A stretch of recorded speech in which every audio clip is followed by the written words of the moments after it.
Olá, fiel! Antes de começar o vídeo, lembre-se de deixar seu gostei, inscrever-se no canal e ativar as notificações para não perder nenhuma novidade. Sim, eu acho que... Nenhum não, vai. Não de agora, né? São times bem diferentes, né? Propostas bem diferentes. Então, eu acho que a Marília resumiu bem o jogo e a importância desse jogo especificamente, a quebra do tabu. Não é só não tem sido fácil o Corinthians vencer o São Paulo no Morumbi. O Corinthians não tem jogado nos últimos anos nada no Morumbi. E ontem o Corinthians fez um bom jogo. E fez um bom jogo, sobretudo porque seus principais jogadores, os mais veteranos e os melhores, mais experientes, e eu estive no estádio, estão muito bem fisicamente nesse início da temporada. Poucas vezes eu vi o Fagner. O Fagner está muito mais fino do que o ano passado, o Gil está muito mais fino que o ano passado, o Renato começou bem a temporada, porém é o 5º jogo da temporada.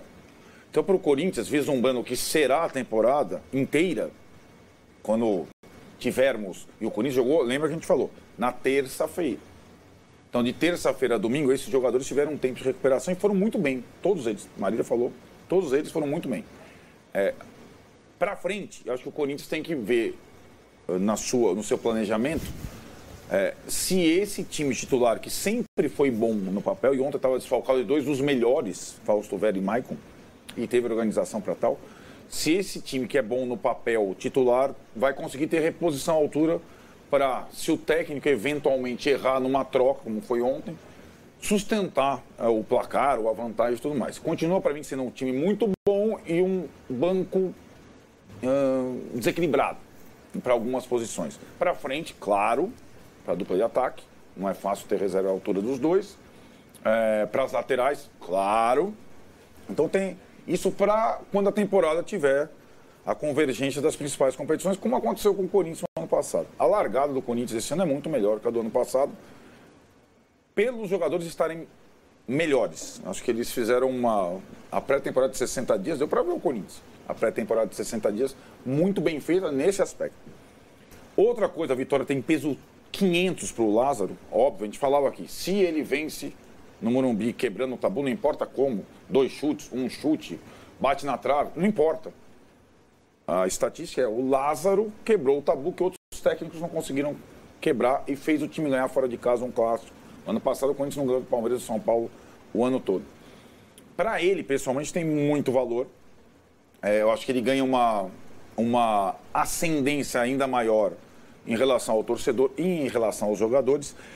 Marília frisou bem, o personagem do jogo foi uma invenção dele para esse ano, o Adson de meia. E é muito curioso porque com a bola ele é meia, onde ele fez os 2 gols. Sem a bola ele marca o lateral adversário. Exatamente. Então ele fechou o Wellington o jogo todo e o Wellington é a principal válvula de escape do São Paulo. Então taticamente o Corinthians foi muito bem no primeiro tempo, a despeito das falhas individuais do São Paulo, sim. Aí passando um pouco para o outro lado, também com a Marília entendo a estratégia do Rogério para esse jogo. O Luciano fora no início para esse jogo, já que o Corinthians tinha o volume no meio, maior número de jogadores no meio de campo. O São Paulo, que não falhou nos lados a temporada inteira, falhou 2 vezes. Uma no lado esquerdo, outra no lado direito, gol 2-0 no clássico. Para você buscar, cara, até teve chance, volume, bola na trave, mas não conseguiu.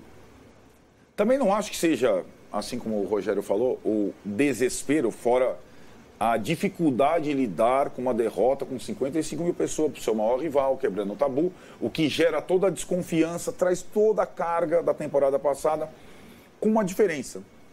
Essa derrota não foi como foram as derrotas da temporada passada, num momento que não tem reversão. Então, alguns aprendizados, e aí acho que alguns aprendizados nos colocam, em relação ao Rogério, uma situação que ele ainda tem uma dificuldade de entender. Acho que o Rogério esse ano ele tem escalado melhor, trocado melhor, planejado melhor. Tudo isso em 5 jogos, primeiro sinal. Porém, existe uma coisa em determinados jogos, e essa temporada passada escancarou isso, é que para determinados jogos, alguns jogadores que talvez não sejam os ideais taticamente, fisicamente ou psicologicamente e animicamente, os caras estão mais preparados para alguns momentos. Então, a opção de tirar o Luciano, ela não levou em consideração que 55 mil pessoas vieram para ver o Luciano também. E quando o Luciano toca na bola e as 55 mil pessoas vão juntos, tem uma diferença que vai além da tática, da técnica. E o Orejuela é o exemplo contrário. Por mais que o Orejuela fosse o único lateral direito à disposição do São Paulo, 3 lesões, estava no cardápio o seguinte: se ele errar uma bola, se o time adversário fizer um gol na frente, ele acabou para o jogo, você vai jogar com um a menos. Isso precisa ser considerado nas escolhas. Também precisa ser considerado nas escolhas, porque se tratam de jogos especiais diferentes.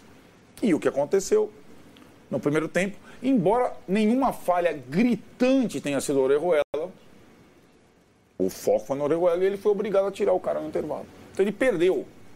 Não levou o Galopo para o banco ou outro estrangeiro, foi no Orejuela para não improvisar e no final das contas ele teve que fazer uma improvisação 500 vezes mais complexa, que foi a estreia do Caio Paulista, que é lateral esquerdo ou ponta direito, o cara tem que jogar na lateral direita.